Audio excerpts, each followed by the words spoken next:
এক দশক আগে যখন রাফসান তার ভিন্ন ধাঁচের বক্তব্য নিয়ে ভিডিও শুরু করেন তখন তাকে ছোট ছোটই লাগতো।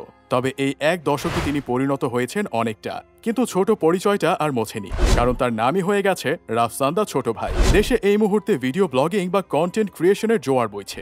এর ভিড়ে রাফসান দা ছোট ভাই সত্যি অনন্য।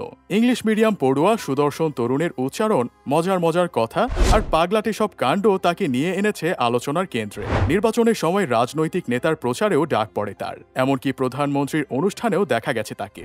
সোশ্যাল মিডিয়ার ইনফ্লুয়েন্সারদের একজন হয়ে গেছেন রাফসান। তার এসব সৃজনশীল কর্মকাণ্ডে আয় যে ভালোই হয় তা তো বোঝাই যাচ্ছে। কেবল ২৬ বছর বয়সে মা বাবাকে বিলাসবহুল গাড়ি উপহার দিয়েই চমকে দিয়েছেন। উপহার পেয়ে বাবা মা কেঁদেছেন, তবে সেটি আনন্দের কান্না। যে সে গাড়ি নয়, জার্মান কোম্পানি অডির গাড়ি।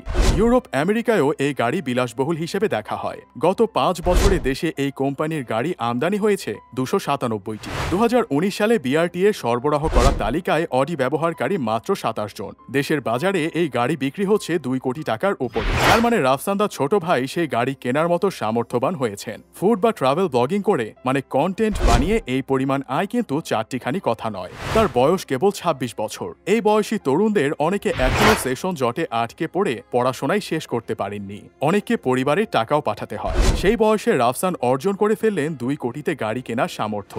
গত অর্ধ যুগেই যা করার করেছেন তিনি। তবে তিনি ইউটিউব চ্যানেল খোলেন ২০১৪ সালে। নাম রাফসান দা ছোট ভাই। সেই চ্যানেলের সাবস্ক্রাইবার ছাড়িয়েছে ২৫ লাখের সীমা। ফেসবুকে তিনি আরও জনপ্রিয়। প্রায় ৪০ লাখ তরুণ ফলো করেন তাকে। তার পুরো নাম ইফতেখার রাফসান। ইন্ডিপেন্ডেন্ট ইউনিভার্সিটি থেকে ২০২০ সালে কম্পিউটার সায়েন্সে ব্যাচেলর করেছেন। তবে পেশা হিসেবে বেছে নেন কন্টেন্ট ক্রিয়েশনকে। নাটক ও পণ্যের মডেলিংও করেন। আমন্ত্রণ পেয়েছেন সিনেমায় অভিনয়ের জন্য। ইউটিউবের অফিসিয়াল ইনস্টাগ্রাম পেজেও রাফসানের ছবি শেয়ার করা হয়েছে।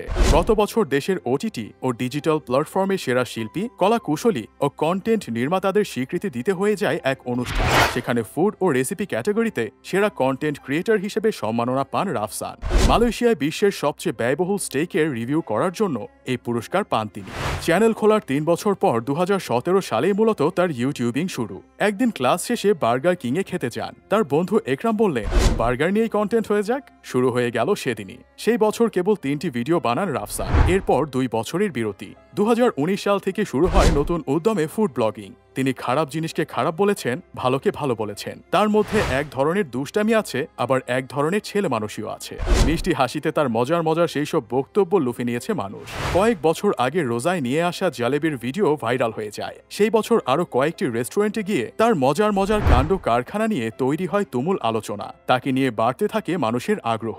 তবে আলাদা করে ফুড ব্লগার হওয়ার ভাবনা ছিল না রাফসানের। নানা রকম ব্লগ তৈরির কথাই ভেবেছেন। ট্রাভেল ব্লগও করেছেন। তবে ফুড রিভিউগুলোই জনপ্রিয়তা পেয়েছে বেশি।